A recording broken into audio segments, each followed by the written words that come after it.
Welcome to Taz Talk, ladies and gentlemen. Today is October the 24th, 2021. We're getting closer to Halloween, the spooky times.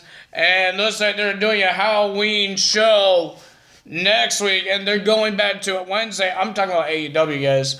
They're going back to Wednesdays starting next week. I'm happy for that. But ladies and gentlemen, we got some segments happen. We got Sting and MJF. Sting wanted to get an update to Darby Allin until he got interrupted by MJF. He has a whole bunch of words to say. And then Sting just attacked MJF until Wardlow and Shawn Spears came out to help MJF to beat up Sting. Sting had a little defense, but he got taken out by a chair. And then MJF has a whole bunch of words to say to Darby Allin when he comes back. All that stuff. And then Sting was still trying to get up until the diamond ring. Mr. MJF used the diamond ring to knock out Sting. What else we have? We know there's a 10-man tag team match at Full Gear. It will be Sammy Guevara. It will be the Inner Circle versus American Top Team. But if the Inner Circle wants that match to happen, Sammy Guevara has to defend the TNT Championship against Ethan Page. If he wins, he gets that match at Full Gear. But if he loses, Dan Lambert says, you have to leave the Inner Circle forever. Not Inner Circle disbands, but he has to leave it if he loses the title. But Sammy said he accepts the match, but he says, if I win, I could choose which 5 members of the American Top Team that Inner Circle is going to kick their butts. So that's the stipulation, and that's going to be interesting. Ladies and gentlemen, there is one match that people are really upset because somebody got injured during this match. They even had to make end the match quick because what just happened to this man. I hope he's fine. He says he's fine on Twitter. But ladies and gentlemen, I guess he's going to be out for a couple weeks. But I will tell you guys who it is when we get to the match. But it is upsetting what just happened to the guy. But ladies and gentlemen, I don't think there's other segments. There's a lot of interviews and stuff like that. And talk about the tournaments that's happening. Speaking of the tournament, we got Bryan Danielson versus Dustin Rhodes for the first round of the tournament. And ladies and gentlemen, Bryan Danielson gets the win, beating Dustin Rhodes. But there was a former WWE superstar was in the audience. And ladies and gentlemen, that man is the premier athlete, Tony Nese, former WWE's Cruiserweight Champion, was at the thingamabobber. He was in the crowd, watching the match. Whew. I got the yawns. But ladies and gentlemen, Bryan Danielson gets the win, and whoever wins between Eddie Kingston and Lance Archer will be versing Bryan Danielson in the second round. We have the Tbs Championship Tournament. We have a whole bunch of people have a buy-in or a buy advancing to the tournament. What's the point of this tournament if these ladies don't even have to wrestle, like Nia Rose? I think Thunder Rosa, I think she is fighting. I think Jade Cargill was one of them.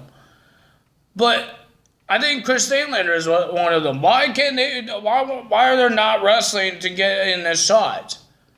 They just get handed the shot? Oh, because the rankings. Guys, I don't understand this ranking stuff. I really don't understand. I think I said this on my Bound for Glory show, or I said it to myself. I don't know. But, ladies and gentlemen, I don't understand these ranking stuff. We've seen a whole bunch of people win a whole bunch of matches, right? And they're not in the no contendership. But they won more matches than they lost. And they won more matches than the no contender did. So how do you become the number one contender if you give people that has less wins than the team that, or the tag team, the singles wrestler that has more wins, but he's 4th place in the rankings? Please tell me how that works, because it doesn't work. It's kind of stupid. How wins don't matter because they don't give them upper to the number one contendership. Because I've seen people had 20 wins. And the number one contender has like 13 wins. He's the number one contender. And the 20-win person has less losses, and the number one contender has more losses than the guy that has more wins. How does these rankings work? I don't understand it. I really don't understand it. I believe Young Bucks is number one contenders, but I believe there's one tag team has more wins than the Young Bucks. And they're the number one contenders, or it's FTR. But Young Bucks is 2nd. Why? You don't put your top tag teams in the rankings. They put their top tag teams. I meant their other tag teams. They're not even in the rankings, but they got more wins on AEW Dark and AEW Rampage or Evolution. I forgot the other word. That other show that Paul White commentates. I didn't know that's still a thing. Is it still a thing? I don't know. But I enjoy that show. Oh, man.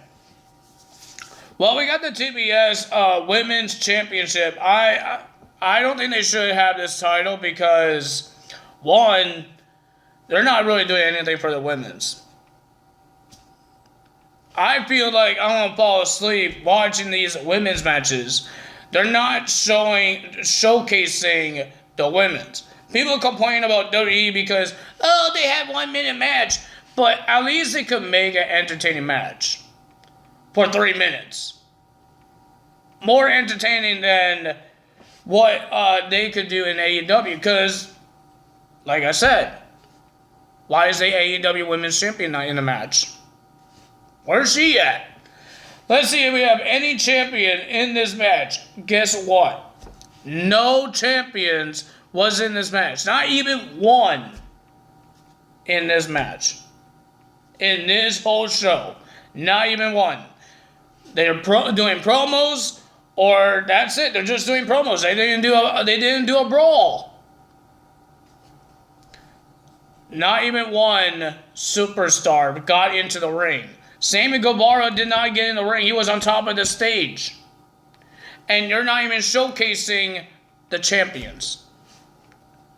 That is why I get upset. Because they're supposed to be champions. They're supposed to be the dominant superstars. But they haven't been in a ring or wrestled for a couple weeks now. Like, seriously, I understand you're trying to make the younger guys win, but you're putting Bryan Danielson in a whole bunch of matches. You're putting Bobby Fish in a whole bunch of matches. I understand they're new, but you have other wrestlers. Do something with them. Tony Khan, you want to say you're in a war with WWE? You're not in no war, because you don't know what you're doing. You're just some young guy thinks he knows what he's doing than Vince McMahon that been doing this business for decades. That he burst ECW, he burst WCW, even Impact Wrestling, because people thought that was a competition. But you're just a guy that thinks, I have this whole bunch of money, I could bring all the guys that Vince McMahon fired into my show and everybody will love it. I don't love it right now, guys. It's great wrestling. It's just, there's some great young talent that they brought are not doing anything. Jungle Boy is having a rivalry with the Elite. The man had a match with Brandon Cutler last night. Brandon Cutler is a jobber, and Jungle Boy deserves better. He deserves a title shot. But he's having a match against Brandon Cutler. He's supposed to be the jobber of the Elite. of the Super Click. But Jungle Boy is versing him. Nobody better than that. Really? Seriously. Oh my God. I'm not trying to hate on AEW. I'm not trying to say that. But Tony Khan, you're not in a war because you're not making good storylines. You're doing the same thing as WWE. People are upset because they didn't give people opportunities. I could look at this list, and the list of the wrestlers, and I could tell you how long these guys has not been on a wrestling show. No, well, I can't tell you that how long because it could be months.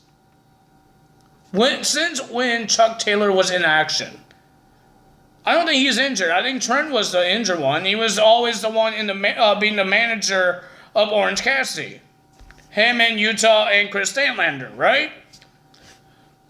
Since when this guy ever been in a match? When is the last time he been in a match? Was he in the All Out Buy-In Battle Royal? I don't think so. He could be in something that I don't remember. But he has not been on AEW Dynamite or Rampage. Orange Cassidy has. Chuck Taylor hasn't. But they have Utah that could team up with Chuck Taylor to get some wins. But he hasn't done anything. What has Marco Stunt done? Nothing. Has he ever had a match on AEW Dynamite? Has he? I don't think he has. But everybody says it's a great wrestling. This is opportunities. They're hiring too much people.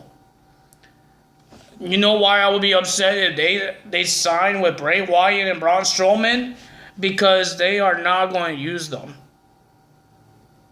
They're not going to use them. They're going to lose them. They use them for a couple weeks. But just like Bryan Danielson and Bobby Fish, because they were a couple weeks fresh. That's what he did with Kenny Omega. He was fresh and then put the championship on him. And we haven't seen him in a wrestling match. Is it going to be the first time we see him in the match at Full Gear?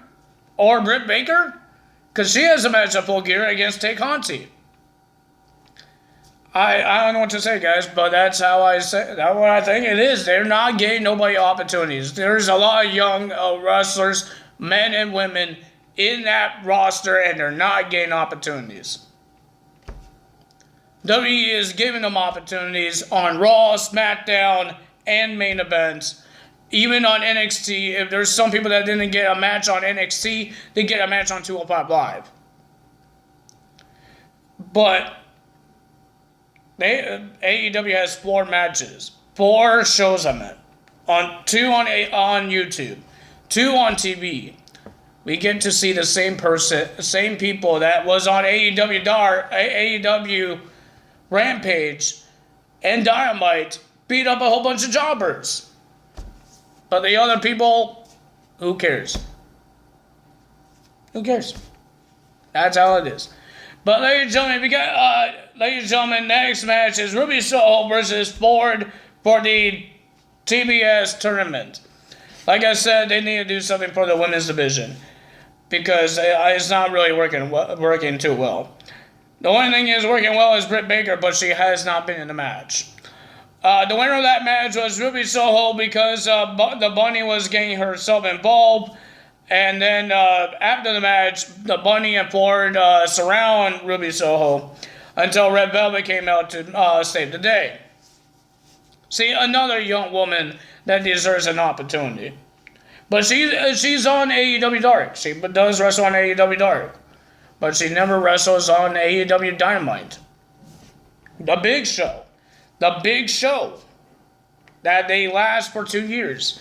That's the big show. Then we got Bobby Fish versus Anthony Greeny. I believe this guy is a former WWE superstar that was on NXT. Just like Bobby Fish. And the winner of that match was Bobby Fish with a kick it to the head. But he wasn't done there. He was still punching and kicking and all that stuff until CM Punk came out and made Bobby Fish run away. And then we have Eddie Kingston versus Lance Archer. And ladies and gentlemen, this is where it got sad. Because Lance Archer always does a moonsault. And when he was about to do this moonsault, he misses, but he lands on top of his head. He lands on top of his head, and then he rolls out of the ring. Eddie Kingston is trying to be in character, but I believe he does feel bad. I think everybody feels bad. The referee was checking on him. The doctor checking on him. But Lance Archer's, he's trying to still be the monster, but the guy couldn't get up. He had to roll in the ring and try and crawl. And then Eddie Kingston got the roll up. 1, 2, 3. Eddie Kingston wins and advances to the World Title Eliminator Tournament.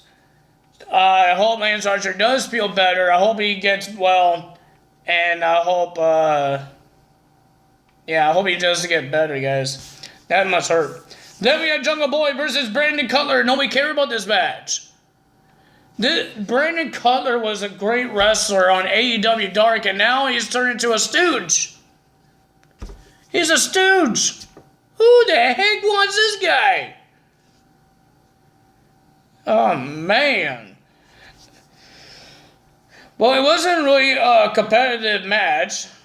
Jungle Boy wins the match with a snare trap. I believe that's what they call it, snare trap. And then Jungle Boy calls out any other people that is worthy to verse Jungle Boy, one of the elites, to come out, but they didn't come out until he put the snare trap onto Brandon Cutler again, and he cried for help. Adam Cole came out and he said some words saying he's Jungle Boy is an embarrassment. And then they had a little brawl, and a little bit of on the apron until the Young Bucks behind Jungle Boy in the ring and did a double super kick. And then they brought him on top of the stage, start beating him. They did their finishers, the knee triggers, and then the knee to the back of the head. But Jungle Boy is still moving, and then the Elite was about to leave until, ladies and gentlemen, they threw Jungle Boy off the stage into a table.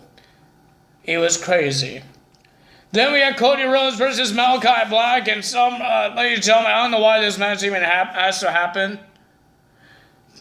People are saying it's because of Cody Rhodes' ego. He has to bury somebody, just like what they said about John Cena back in the day.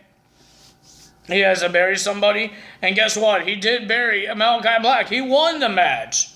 But we saw table spots. We got the Nightmare Family coming out. Why? I don't know why. Arn Anderson was in the ring while they were outside the ring. And then he got Black misted. But Cody Rhodes gets the win with a crossroads and a butterfly power driver. And he gets the win. Good job for him. But ladies and gentlemen, that's all for me today. I got my rant done. But ladies and gentlemen, if you guys enjoyed this video, hit the like button, leave a comment below, hit the subscribe button, hit that notification bell, and I will see you guys Tuesday for Monday Night Raw results. Everything is back to normal. No Thursday pay-per-view for WWE. And AEW is going back to Wednesdays. So, thank God.